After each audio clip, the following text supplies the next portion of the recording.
जीव हमारी जाति है, मानव धर्म हमारा। हिंदू मुस्लिम सिख ईसाई धर्म नहीं कोई न्यारा।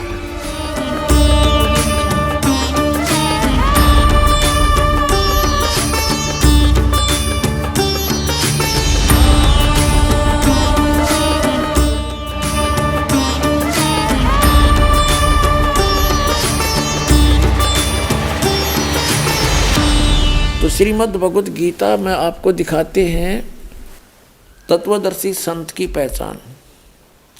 श्रीमद् भगवत गीता ये जयदयाल गोविंद का इसके अनुवादक हैं, गीता प्रेस गोरखपुर से प्रकाशित है। अथ पंचदशो अध्याय, प्रथम मंत्र, ये 15वां अध्याय है। ये प्रथम मंत्र, इसमें क्या कहा है कि ऊर्ध्व मूलम अधः शाखम अश्वत्थम प्राहु अव्यम छंदासी यस्य पर्णानि ये तम वेद स वेदवित्। इसका अर्थ है ऊर्ध्व माने ऊपर को, मूल माने जड़ वाला, अधः माने नीचे को, शाखम माने शाखा वाला, अश्वत्थम माने पीपल का वृक्ष, प्राहु माने कहा जाता है ये अव्यय है, अविनाशी।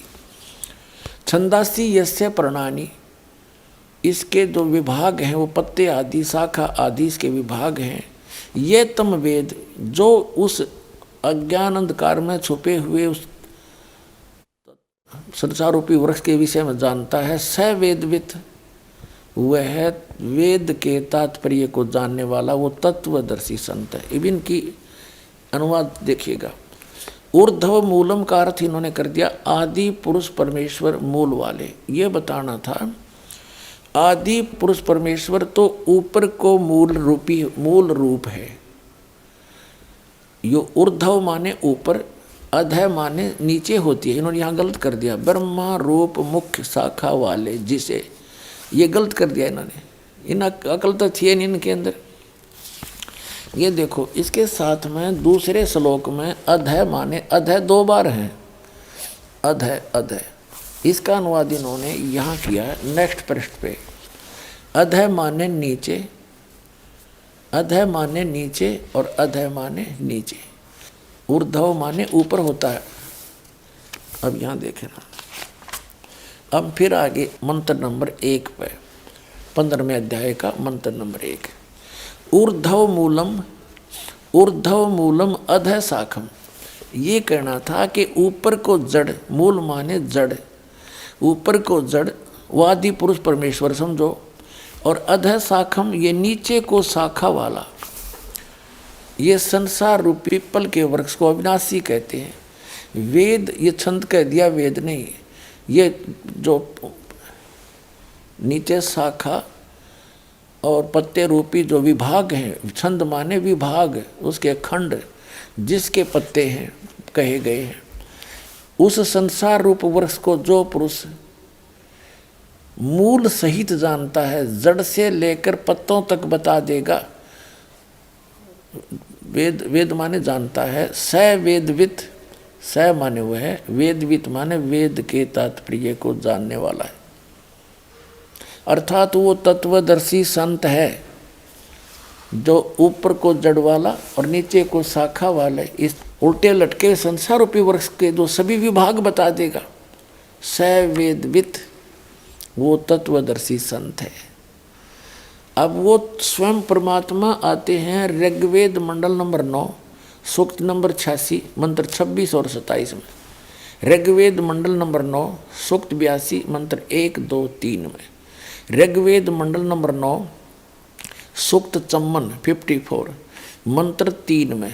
ऋग्वेद मंडल नंबर 9, सूक्त 96 के मंत्र नंबर 16 से लेकर 20 में। ऋग्वेद मंडल नंबर 9, सूक्त 94 के मंत्र नंबर 1 में।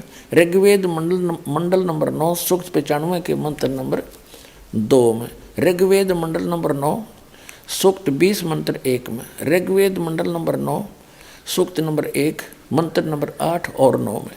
और भी अनेक स्थानों पर ये प्रमाणित किया गया है कि वो सच्चिदानंद घन ब्रह्म यानी पूर्ण परमात्मा अल्लाहु अकबर, वो ऊपर के लोक में रहता है, सब भुवनों के ऊपर, सब ब्रह्मांडों के ऊपरी अरस कुरस पर अलह तकत है, सबसे ऊपर के लोक में रहता है। और वहाँ मनुष्य दृश्य है, मनुष्य जैसा उसका आकार है। और वहाँ से गति करके आता है, वहाँ से चलकर आता है, सशरीर आता है मनुष्य दृश्य। और यहाँ आकर के अपने यथार्थ ज्ञान को पुण्यात्माओं तक पहुँचाता है, उनको सुनाता है।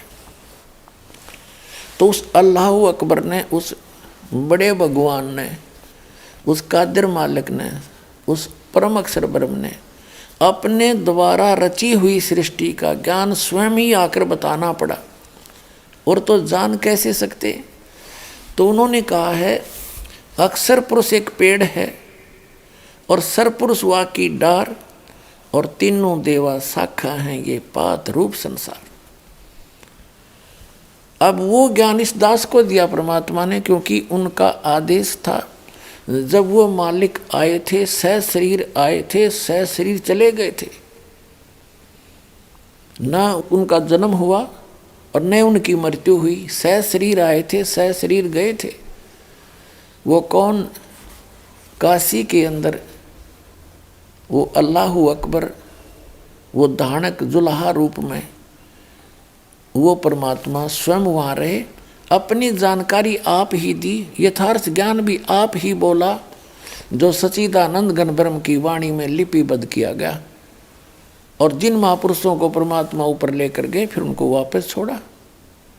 उन्होंने भी वही ज्ञान एज इट इज मालिक का दिया हुआ अपनी अमृत वाणी में बोला। तो इससे क्या स्पष्ट हुआ कि ऊपर को जड़ वाला, ऊपर को जड़ मूल मालिक है और नीचे को तीनों गुण रूपी शाखा वाला, ये उल्टा लटका हुआ संसार रूपी वृक्ष है। और जो संत इसके सभी विभागों को बता देगा, मूल से लेकर पत्तों तक। मूल कौन परमात्मा है? मूल तो समझो परम अक्षर ब्रह्म। गीता अध्याय नंबर 15 के श्लोक नंबर 16 और 17 में तीन परमात्माओं की जानकारी है, तीन पुरुषों की। पुरुष माने प्रभु, एक सरपुरुष, एक अक्षर पुरुष और तीसरा परम अक्षर पुरुष।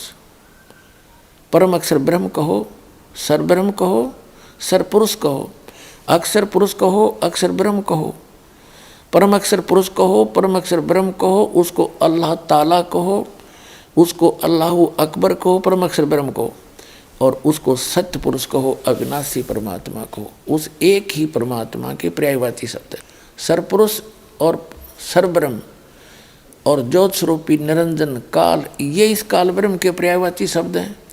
और परब्रह्म और अक्षर पुरुष ये इस सात संग ब्रह्मांड के इस सरपुरुष का पर्यायवाची शब्द है। अपने आत्माओं जो सरपुरुष है, सरपुरुष कहो, इसको सरब्रह्म कहो, इसको काल कहो, शैतान कहो।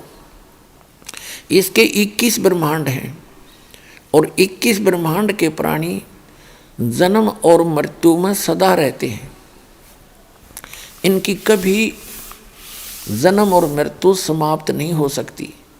उस पूर्ण परमात्मा ने आके जो मार्ग बताया है, अपनी जानकारी बताई है, उस साधना से फिर ये जन्म और मृत्यु समाप्त हो सकती है। तो सरपुरुष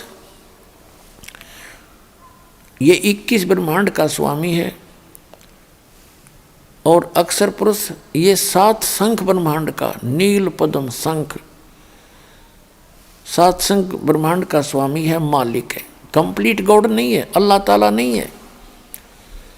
और ये सरपुरुष भी यानी ब्रह्म भी अल्लाह ताला नहीं है। वो परम अक्षर ब्रह्म जो असंख्य ब्रह्मांड का स्वामी है, जो इस अक्षर पुरुष के ऊपर भी मालिक है और सर पुरुष के ऊपर, इस ब्रह्म के ऊपर भी वो मालिक है। वो ओवरऑल कंट्रोलर है। वो वास्तव में महान परमात्मा है। वो अल्लाह अकबर है। वो परम अक्षर ब्रह्म है। उसको हम अकाल मूर्त, उसी को शब्द स्वरूपी राम, उसी को सतपुरुष, सत्य पुरुष कहो और ऑलमाइटी गॉड कहो, कंप्लीट गॉड कहो। वो परमात्मा है। और वही काशी के अंदर, बनारस के अंदर 120 वर्ष रहे, सह शरीर आए थे, शिशु रूप धारण किया, कमल के फूल पर प्रकट हुए। वहाँ से नीरू नीमा नाम के दुल्हा दंपति निसंतान थे, वो उठा ले गए। और फिर धीरे धीरे बड़े हुए, अपना यथार्थ ज्ञान प्रचार किया, अपने मुख कमल से बोला वो यथार्थ ज्ञान उनके मुख कमल से उच्चरित वाणी सच्चिदानंद घन ब्रह्म की वाणी में लिपिबद्ध किया गया धर्मदास जी द्वारा। और वो ज्ञान आज इस दास के पास उपलब्ध है। उसके भी अतिरिक्त कबीर सागर में, कबीर वाणी में सच्चिदानंद घन ब्रह्म ने कहा है कि इस काल को धोखा देने के लिए मैंने बहुत सा ज्ञान दिया, लेकिन वो मूल ज्ञान है उसको अभी गुप्त रखा था, तो वो मूल ज्ञान इस दास को दिया दाता ने। कबीर साहब कहते हैं कि 33 अरब ज्ञान हम बाखा और मूल ज्ञान हमने गुप्त ही रखा। और धर्मदास जी से कहा था, मूल ज्ञान तुम तब तक छुपाई जब तक द्वादश पंथ ना मिट जाए। तो वो मूल ज्ञान परमात्मा ने जो 33 अरब वाणी बोलकर भी गुप्त रखा था, वो इस दास को दिया। तो वो कंप्लीट स्पिरिचुअल नॉलेज इस दास को कबीर भगवान ने प्रदान किया।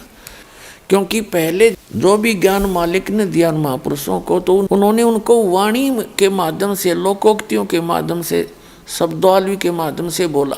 और वो ऐसे गूढ़ शब्दों में बोला गया कि आम आदमी उसको समझ नहीं सका।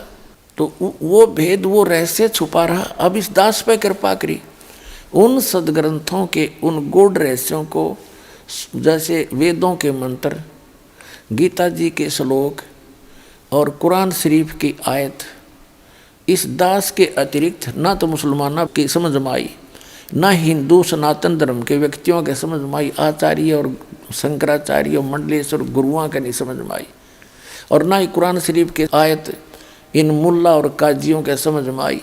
इस दास पर दया करी। इस दास ने सब ग्रंथों को ठीक से समझा और जाना, आपके रूबरू किया।